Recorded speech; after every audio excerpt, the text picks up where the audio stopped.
Backseas Musical Podcast.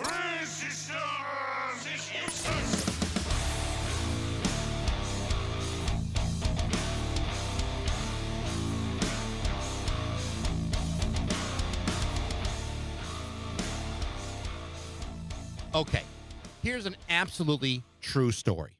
On May 11th, 1991, I got my greasy little mitts and a pair of free tickets that I did not pay for to see a show that I only had a vague and moderate interest in seeing in the first place.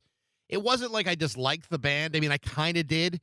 It's just that back then, whenever the radio station that I was working for had extra tickets or tickets that went unclaimed, they were offered to the rest of the staff. And on this particular day, I grabbed tickets to see Queensryche at the Bradley Center in Milwaukee, Wisconsin for free. Why am I telling you this?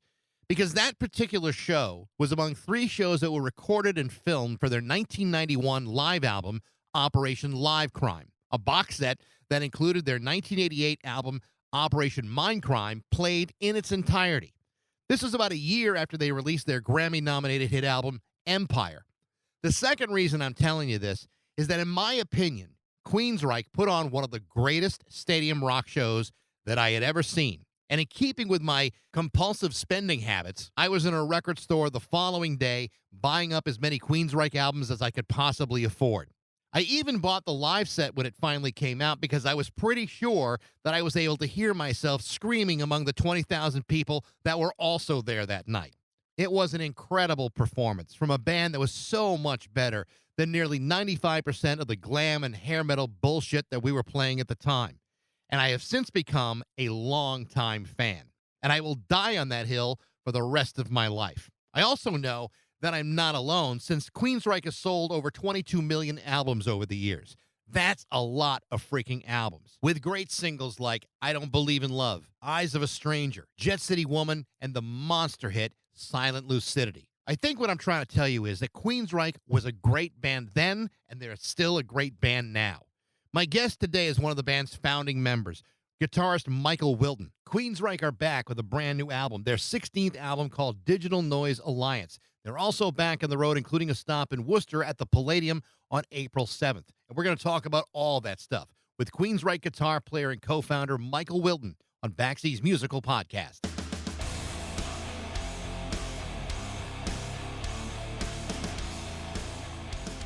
How are you? I'm doing good. On the bus, traveling up the Pacific Coast. Nice. Well, I'm glad I'm talking to you today because I want to start off by telling you that I don't think I've ever done a bigger 180 on a band than I did on Queensryche about 32 years ago. Saw my first Queensryche show in Milwaukee in 1991. And I went in with like no real great expectations, but I have to tell you, by the end of the night, I remember saying to my girlfriend at the time, I've never seen a better arena show in front of 20,000 people than I saw that night. It was amazing. Yes, those were the days, huh? You know what? Those were the days.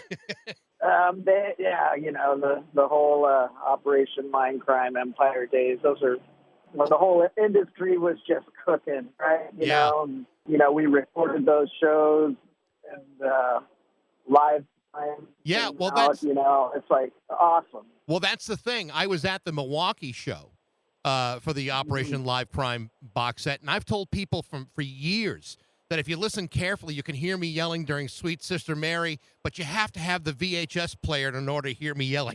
Yeah, you got to find a VHS player that works. Yep. Nobody believes me on that one, but that's the story I'm sticking with. Hey, I've listened to the new record, Digital Noise Alliance. I think it is fantastic. Tell me about this new album. Yeah, this album came out of that crappy time, the pandemic, and we got together and decided to write another album. And this one, we had a meeting and said, let's do something different. Let's just improvise. Let's start from the ground up. No old demos or anything like that. It's just, let's build these songs from a guitar riff, from a bass riff, from a vocal melody or a drum riff, and just build them together. Yeah. Everybody in the room. And that's, kind of what we did. We it's kind of old school, right? It's like back in the early 80s, Garmo and I would be in the room just showing each other riffs and songs and with the other guys, and the songs were built that way. Back then, you had no cell phones, you had no internet, and we, at that time, we couldn't afford a computer. So it was, and that's how you did it, the creative juices flow and the songs get built. So we kind of did that with this album, but, just building the songs, it worked great. It really did work great. And I think for any, Queensryche fan, they're going to hear it and say, oh, yeah, that sounds like a band that hasn't missed a step. Wow. Well, thank you. And when you get the energy flowing from, everybody in the band, it's the ideas just pop, and it's up to our producer Zeus to archive them and record them so we don't forget them because, let's face it, we're at that age where ideas can go and then they disappear into collective consciousness, and it's like, you can't remember what you did. So, but that's why we have the computers, right? That's right. If you can't find your wallet or your car keys, how are you going to find a riff? Exactly. So, Todd LaTorre has been, the lead singer of the band for the last 11, 12 years or however long it's been. I know he's been a rejuvenating force for you guys. Tell me what he's brought to the table for Queensryche, because I think it's a pretty remarkable. He's a pretty remarkable talent. Yeah, he's an amazing vocalist, and with each album, it's just been a great journey with him. Very talented guy, and he has a great voice. You know what? He's also an awesome drummer as well. Yeah, and he can play guitar too. So he's very multi-talented. Don't you hate guys like that? all that talent in the world. Yeah, I know. I can't play drums worth of crap, so it's like, but it's to that point, he knows that sound. He cut his teeth on drums to the Warning album, 1984, listening to Queensryche. So, he was a perfect fit. I have to ask you about Operation Mindcrime because I saw you guys perform it in its entirety, and it was such a dramatic leap forward for you guys. I remember working at radio stations back then. We're playing all the warrants and the wingers of the age, but there was such a sophistication about Queensryche, and especially with that album. When you guys are recording something like that, and it's still considered a masterpiece even to this day. Do you guys put a lot of pressure on yourselves to try to, create it, to elevate to that level? And was it harder to even to have more success the next time out with Empire? Well, I tell you, in those days we were trying to figure out, being musicians and not rock stars, where we were going to go. We like to use the writing platform as something to be different and creative and to do something different. So, yeah, Mindcrime was a conceptual album that, when we recorded it, we had no idea how people were going to perceive it. You just have to believe in your music. And, when it took off, it was, it was a little slow at first. And then, at that time in history, it was like MTV was playing rock videos, and they started playing Eyes of a Stranger, and all of a sudden we started doing videos, and we just collided with the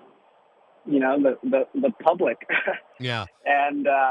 And toured on it relentlessly. We toured with Metallica, Justice for All. We toured with so many bands. Queensryche's always been known as a touring hard rock band. We built our following just with years of trudging through the depths of touring. And then we got to the point where, we wanted to do something completely different. We did a 180, and we recorded, nothing conceptual. It was just songs, and that was the Empire album. And that one took off. That one just, it was perfect timing in the industry.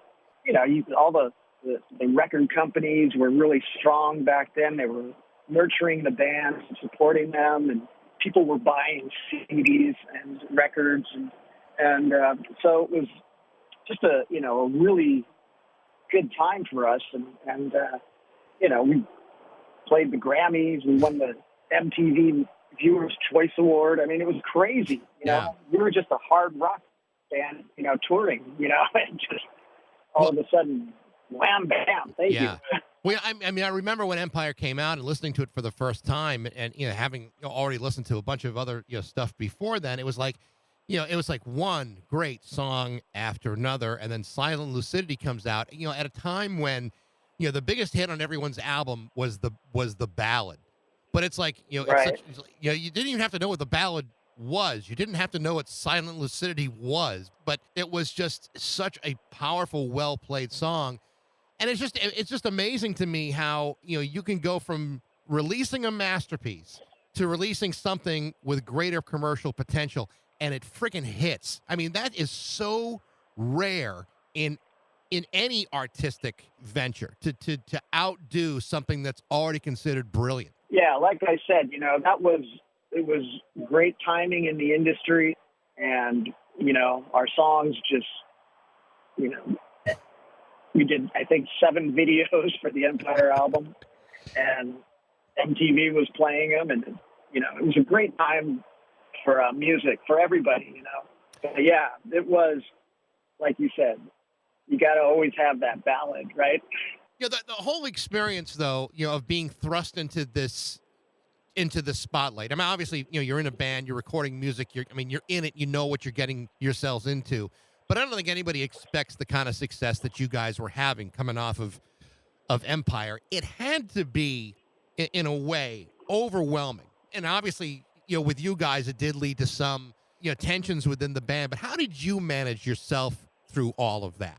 Yeah, I mean, it was a lot to take in. We were musicians. We weren't celebrities. We weren't rock stars or anything like that. With fame comes, a whole new set of problems. So, I mean, we took advantage of and weathered it and hoped that the outcome was generally touring on those albums. We took a toll on us. I don't know how much you can talk about the whole Jeff Tate situation. I know it got very ugly and heated, but what can you say about it? I mean, obviously you guys have clearly moved on, and you're making records that are every bit as good as anything else you've ever done. But that moment got really pretty ugly. In your view, what were the biggest problems that caused that fracture? Oh, it was just the time creatively to move in a different direction. I think that's what it was. People change, I change, everybody changes after 30, 40 years of doing this. And it's just a time when the direction of the band needed to change.